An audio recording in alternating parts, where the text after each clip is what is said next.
दोस्तों स्वागत है आपका हमारी इस वीडियो में। हम बात करेंगे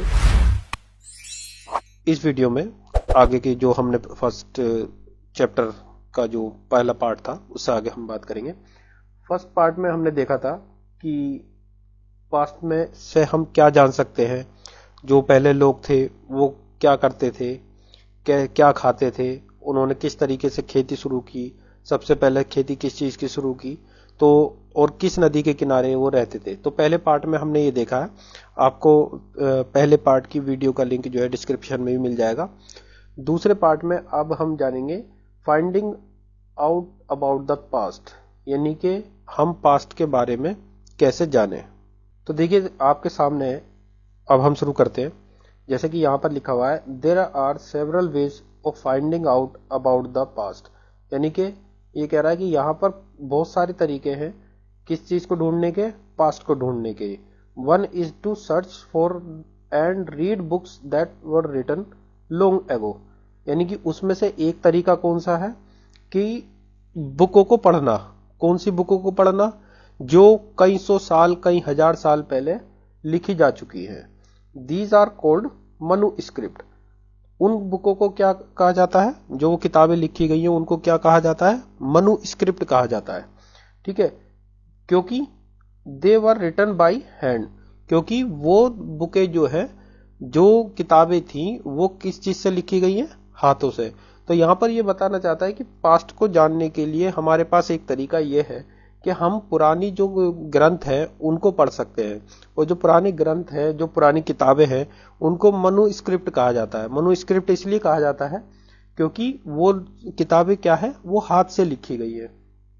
ठीक है, this come from the Latin word Manu, यानी कि ये मनुस्क्रिप्ट का जो वर्ड है वो कहां से आया? वो लैटिन भाषा के मनु से आया, जिसका अर्थ होता है हैंड, यानी कि हाथ से। ठीक है, हाथ, उसका अर्थ क्या होता है? हाथ। तो इसलिए हाथ से जो लिखी गई है वो मनुस्क्रिप्ट कहलाती है। These were usually written on palm leaf, यानी कि ये अक्सर जो लिखी जाती थी वो पाल्म के पत्तों पर लिखी जाती थी। पाल्म एक पत्ता होता है, ठीक है, उस पर ये लिखी जाती है। और on the specially prepared bark of a tree known as a birch, यानी कि बार्क होती है छाल। पेड़, एक जो पेड़ होता है उसकी छाल पर भी ये लिखी जाती थी। और एक ये बिर्च का पेड़ होता है जो जिसको हिंदी में कहते हैं भोजपत्र। ये अक्सर जो है हिमालयों में पाया जाता है। हिमालयों में जो ये पेड़ अक्सर पाया जाता है। ठीक है, तो यहां पर आगे ये कहता है कि जो फिर से जो मनुस्क्रिप्ट है, जो लिखी हुई मिली है, वो ज्यादातर किस चीज पर मिली है? पाल्म की पत्तों पर लिखी हुई मिली है और पेड़ की छालों पर लिखी हुई मिली है। जैसे कि आप देख सकते हैं, एक ये साइड में है palm leaf manuscript, A page from a palm leaf. आप देखेंगे ये जो पेज है ये पाल्म के पत्तों पर लिखी गई है। ये जो लिखा गया है ये मनुस्क्रिप्ट कहलाएगी, लेकिन ये किस पर लिखी गई है? पाल्म के पत्तों पर। This manuscript was written about 1000 year ago, यानी कि हजारों साल पहले ये इस पर लिखी गई है। The palm leaves were cut into page and tied together to make books, यानी कि इनको क्या करते थे? पाल्म के पत्तों को वो कट कर लेते थे और एक पेज की तरह, और उनको एक साथ जो है बांध देते थे। To see a birch bark manuscript. ठीक है, तो ये यहाँ पर बताया गया है कि मनुस्क्रिप्ट जो है ये लिखी गई है, जैसे कि आप इसमें तस्वीर में देख भी सकते हैं। तो इसको क्या करते हैं? पाल्म के पत्तों पे। तो ये आप ध्यान रखना कि पाल्म के पत्तों पर ये लिखी जाती थी मनुस्क्रिप्ट। नेक्स्ट है इसमें over the years many manuscripts were eaten away by insect, यानी कि समय के साथ साथ इसमें बहुत सारी जो मनुस्क्रिप्ट है, मनुस्क्रिप्ट मतलब जो ग्रंथ है, जो किताबें हैं, वो खा ली गई किसके? इंसेक्ट के, जो दीमक होती है, ठीक है, उनके द्वारा खा ली गई है। सम वर डिस्ट्रॉय, कुछ डिस्ट्रॉय हो गई है, ठीक है, लेकिन बहुत सी बचा ली गई हैं। ठीक है, often preserve in temples and monastery, यानी कि कहाँ प्रिजर्व की गई है? अक्सर अब जो बाकी जो बची हुई है उनको कहाँ प्रिजर्व किया गया है? कुछ मंदिरों में और कुछ मठों में। ठीक है, तो ये मोनेस्ट्री जो है आपने सुना भी होगा कि जो मठ होते हैं उसमें इनको प्रिजर्व किया गया।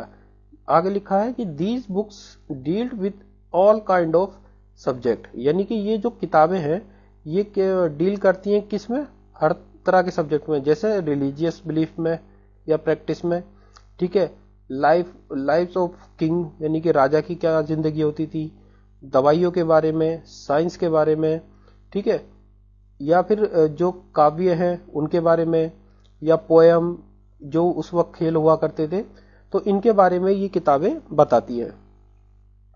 Many of these were written in Sanskrit. अब यहाँ पर ध्यान देने की बात है कि इसमें से बहुत सारी जो है किताबें किस चीज में लिखी गई हैं, संस्कृत में लिखी गई हैं।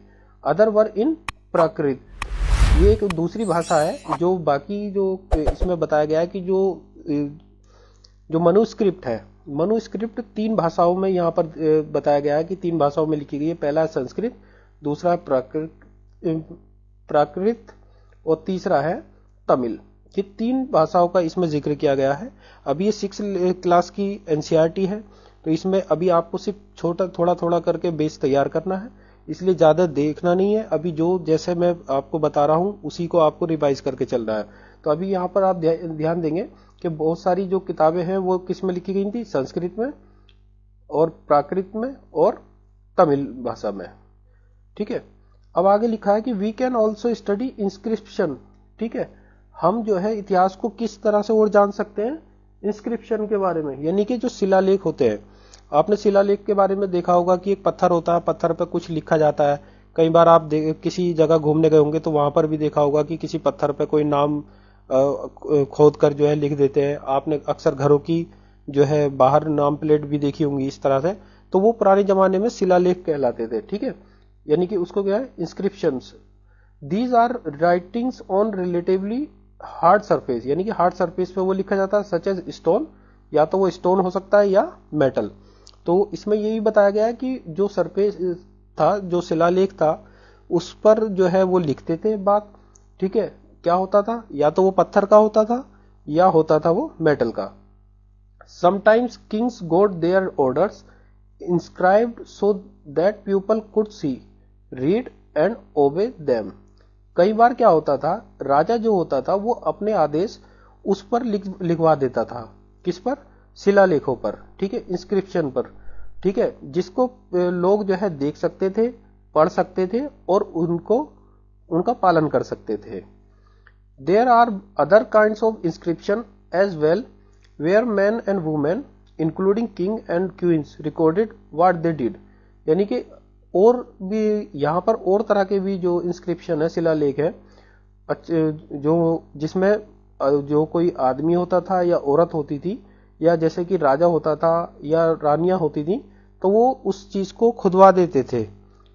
वो क्यों खुदवाते थे कि भाई उन्होंने क्या किया आखिर, तो इस बारे में वो बताते थे कि उन्होंने क्या किया है, इस बारे में वो शिलालेखों पर लिखवा देते थे।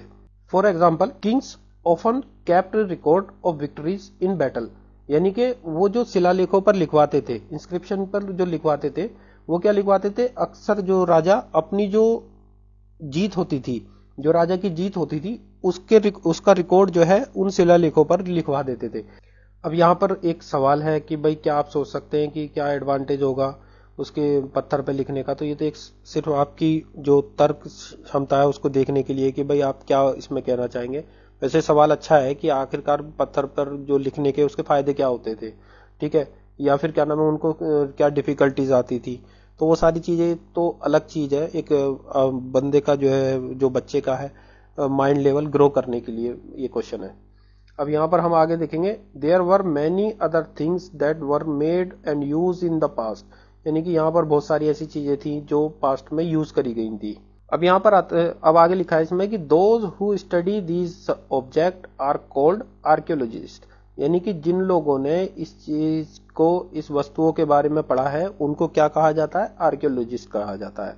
दे study the remain of building made of stone and bricks, यानी कि वो किसकी स्टडी करते हैं, किसका अध्ययन करते हैं, जो बचा है, जो बिल्डिंगें बची हैं जिसमें जो पत्थरों से और ईंटों से बनी हुई थी, या जो पेंटिंग्स थी उनकी, या स्कल्पचर, ठीक है। दे ऑल्सो एक्सप्लोर एंड एक्सवेट, यानी कि वो और ज्यादा क्या करते थे, खुदाइया करते थे। Dig under the surface of the earth, यानी कि वो गहराई में जो जमीन की गहराई में वो खुदाई करते थे टू फाइंड टूल्स। किस चीज के लिए?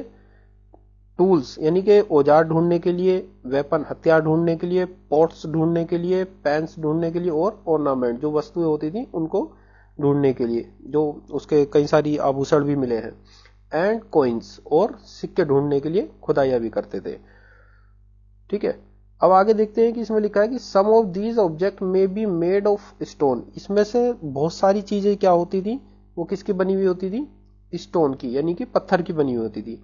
अदर ऑफ बोन, और बाकी अलग और जो होती थी वो हड्डियों की होती थी, जो जानवरों की हड्डियां होती हैं उनके भी ये लोग इस्तेमाल करते थे। एंड बेक क्ले और मेटल, यानी कि पकी हुई मिट्टी की और मेटल की। तो यहाँ पर कई सारी चीजें जो मिली है वो मिली है किसकी? स्टोन की, पत्थर की, हड्डियों की बनी हुई, जो पकी हुई मिट्टी की और मेटल की। Objects that are made of hard, ठीक है, imperishable substances usually survive for a long time. यानी कि जो ऑब्जेक्ट्स है अगर वो हार्ड होगा और इम्प्रेसिबल होगा, ठीक है, तो वो क्या होगा कि वो एक लंबे समय तक रह पाता है। एक चीज यहाँ पर हमसे अभी रह गई है, यहाँ पर आप देखेंगे एक इंस्क्रिप्शन है, यानी कि एक शिलालेख है ये। An old inscription, this inscription dates about 2250 साल। यानी कि एक इंस्क्रिप्शन है, ये शिलालेख जो है इसकी उम्र जो है तकरीबन कितनी बताई गई है? 2250 साल। ठीक है, and was found in Kandahar. Kandahar में ये पाया गया था। प्रेजेंटली कंधार कहां पर है? अफगानिस्तान में। It was inscribed on the order of a ruler name Ashoka. यानी कि अशोक जो सम्राट था उसके जो ऑर्डर है, उसका जो आदेश है वो इस पत्थर पर लिखा गया है। You will read about him in chapter 8। यानी कि इसके बारे में हम जो जानेंगे वो जानेंगे चैप्टर 8 में। ठीक है, when we write anything we use a script. जब हम कुछ लिखते हैं तो वो हम क्या कहते हैं? उसको स्क्रिप्ट। ठीक है, देखिए आगे इस बुक में जो है ये एक पोर्ट है। ठीक है, एक पोर्ट है जो खुदाई के दौरान मिला था। जब खुदाई की गई तो उसमें जो है ये एक पोर्ट मिला है। फिर उसके बाद जो है पोर्ट जो है तकरीबन 4700 साल पुराना है। ठीक है, फिर एक ये राइट में अगर देखेंगे ओल्ड सिल्वर कॉइन, यानी कि सिल्वर का एक कॉइन भी मिला है। यहां पर आप देखेंगे ये जो है ये सिल्वर कॉइन है। ठीक है, ये कितना पुराना है? 2500 साल पुराना। ठीक है, तो ये सारी चीजें जो है ये सब खुदाई के दौरान ही मिली है। एक कॉइन ये है लेकिन ये इससे अलग है। ठीक है, ये दोनों कॉइन है लेकिन ये दोनों एक दूसरे से अलग है। अब आगे यहाँ पर लिखा है कि archaeologist also look for bones. यानी कि आर्कियोलॉजिस्ट जो है वो ज्यादातर क्या देखते हैं? हड्डियों के लिए भी देखते हैं। किसकी हड्डियां? एनिमल्स की, बर्ड्स की एंड फिश की। To find out what people ate in the past. ये जानने के लिए कि लोग पास्ट में या इतिहास में क्या खाते थे। प्लांट रिमेन्स सर्वाइव फार मोर रेयरली। जो पेड़ पौधे हैं, जो वनस्पति है, वो मुश्किल से ही बच पाती है, इसलिए जो है वो हड्डियों को ढूंढते थे। ठीक है, इफ सीड्स ऑफ ग्रेन और pieces of wood have been burned they survive in a charred form. अगर कोई अनाज है या कोई लकड़ी का टुकड़ा है, अगर वो जल जाता है तो वो क्या होता है? वो चार्ड फॉर्म में चला जाता है। आपने देखा होगा जीवाश्म जो होते हैं वो जीवाश्म इसी तरह के होते हैं, तो वो चार्ट फॉर्म में चले जाते हैं। आगे लिखा है historian that is scholar who study the past often use the word source. यानी कि जो हिस्टोरियन होते हैं, जो स्कॉलर होते हैं, जो पास्ट के बारे में जो अध्ययन करते हैं, जो उसके बारे में रिसर्च करते हैं, अक्सर वर्ड कौन सा यूज करते हैं? Source. To refer to the information found from manuscript. यानी कि वो सबसे पहले तो ये पता करते हैं कि जो चीजें उनको मिली हैं वो कहां पर हैं। यानी कि वो सबसे पहले मनुस्क्रिप्ट के देखेंगे, इंस्क्रिप्शन देखेंगे, ठीक है, शिलालेख या आर्कियोलॉजी की तरफ देखेंगे। ठीक है, वन सोर्स आर फाउंड। अगर एक बार उन्हें सोर्स मिल जाता है, कौन सा सोर्स?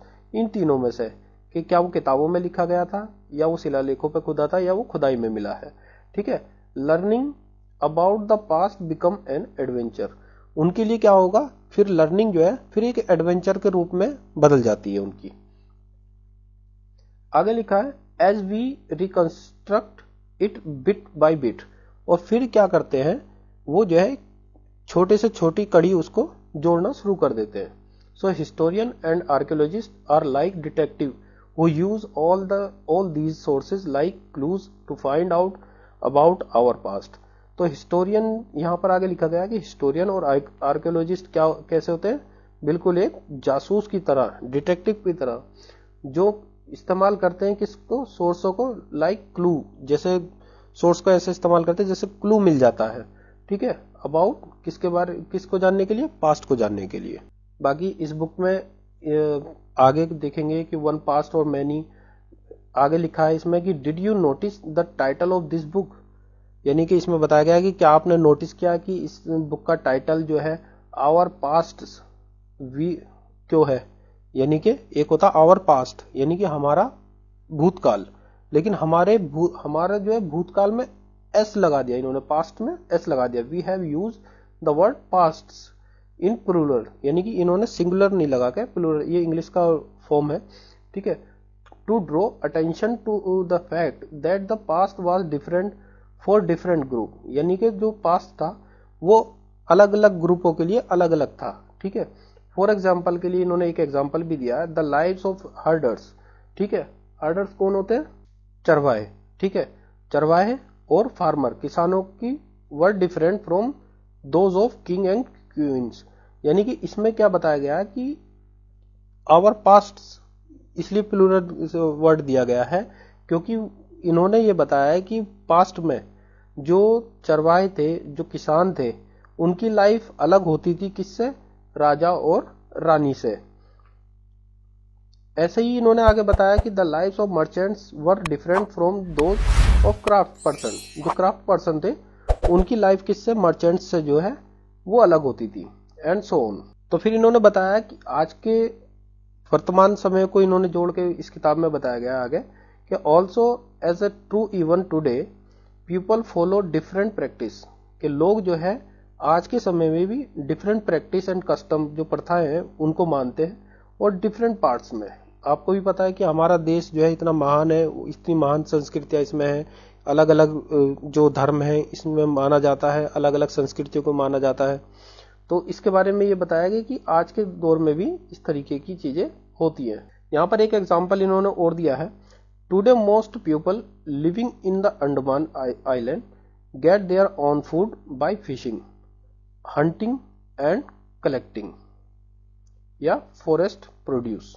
तो यहाँ पर क्या लिखा है इन्होंने, today most people living in the Andaman, यानी कि अंडमान आइलैंड जो है वहां पर जो ज्यादातर लोग हैं वो अपना जीवन जीने के लिए वो अपना खाना जो है किस तरीके से इंतजाम करते हैं, फिशिंग के द्वारा या शिकार के द्वारा, या कलेक्टिंग फॉरेस्ट प्रोड्यूस, यानी कि जो वहाँ के जो जंगल हैं वहां से जो खाने पीने की चीजें हैं, जो पेड़ पौधों पे जो लगती है जो खाने की चीजें, फल फ्रूट, तो उनका जो जीवन जीने का तरीका है, इस तरीके से वो अपने खाने का इंतजाम करते हैं।